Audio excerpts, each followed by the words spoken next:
বছরের শুরুতেই চা বাগান শ্রমিকদের সঙ্গে সরাসরি কথোপকথনে বসতে চলেছেন তৃণমূলের কংগ্রেসের সর্বভারতীয় সাধারণ সম্পাদক তথা অভিষেক বন্দ্যোপাধ্যায়। আগামী ৩রা জানুয়ারি আলিপুরদুয়ারে অনুষ্ঠিত হতে চলা সভাকে ঘিরে চা মহলে ইতিমধ্যে ব্যাপক কৌতূহল তৈরি হয়েছে। আপনারা জানবেন যে অভিষেক ব্যানার্জির একাধিক জনসভা রয়েছে এবং আগামীকাল রয়েছে আলিপুরদুয়ারে। তৃণমূল সূত্রে জানা গিয়েছে চা বাগান শ্রমিকদের বক্তব্য সরাসরি শোনার জন্যই সভাস্থলে তৈরি করা হয়েছে একটি বিশেষ র্যাম্প। দেখুন, 2026 ইতিমধ্যেই পড়ে গিয়েছে এবং সামনেই রয়েছে বিধানসভা নির্বাচন। আর এই বিধানসভা নির্বাচনকে পাখির চোখ করে রয়েছে সমস্ত রাজনৈতিক দল, রাজ্য থেকে কেন্দ্র।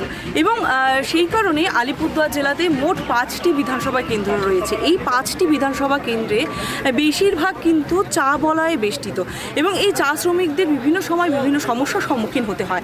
এবং সেই কারণেই তৃণমূল কংগ্রেসের যিনি অভিষেক বন্দ্যোপাধ্যায় রয়েছেন সাংসদ, তিনি কিন্তু সরাসরি 61টি চা বাগানে শ্রমিকদের সাথে এবং মালিক পক্ষের সাথে সরাসরি কথা বলবেন এবং তাদের যে অভাব অভিযোগ রয়েছে সেই সমস্ত কিন্তু তিনি সরাসরি শুনে নেবেন।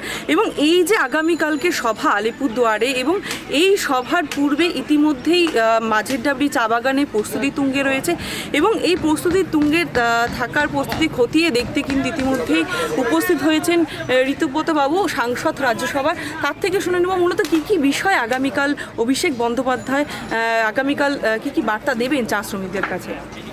বার্তাটা তো যেহেতু আমাদের সর্বভারতীয় সাধারণ সম্পাদক এবং লোকসভায় পার্টির দলনেতা অভিষেক বন্দ্যোপাধ্যায়, তিনি আজকে থেকেই কর্মসূচিটা ইনফ্যাক্ট শুরু হয়েছে যে যতই করো হামলা আবার জিতবে বাংলা। এটা আজকে পূর্ব বারুইপুর বিধানসভা কেন্দ্রে হচ্ছে, তারপরে কালকে এখানে হবে, গোটা রাজ্য জুড়েই হবে, 1 মাস জুড়ে চলবে। এটা টি বেল্ট মূলত, কেননা এখানে মূলত 5টা বিধানসভার মধ্যে 4টে বিধানসভায় চা বলতো এই মোদির কথা বনাম দিদির কাজ, যেটা আমাদের এবারও নির্বাচনে আমাদের আইএনটিটিউসির অন্যতম ফোকাল এজেন্ডা চা বলয়।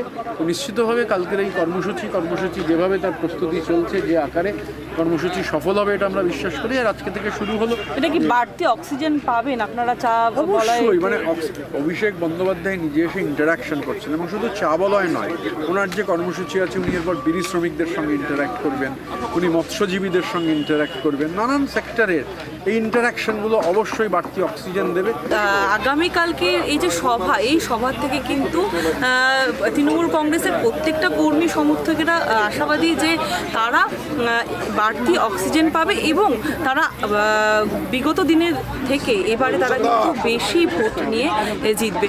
এবং যেমনটা আরও সূত্র মারফত খবর রয়েছে যে মূলত চা শ্রমিকদের সাথে তো কথা বলবেনই অভিষেক বন্দ্যোপাধ্যায়, এবং তারই সাথে কিন্তু এখানে কিছু ছাত্র রয়েছে, তারা অভিষেক বন্দ্যোপাধ্যায়কে নিয়ে গান লিখেছেন এবং সেই গানও কিন্তু তিনি শুনবেন, এমনটা কিন্তু সূত্র মারফত খবর রয়েছে। আলিপুরদুয়ার থেকে অনিশা পোদ্দারের রিপোর্ট।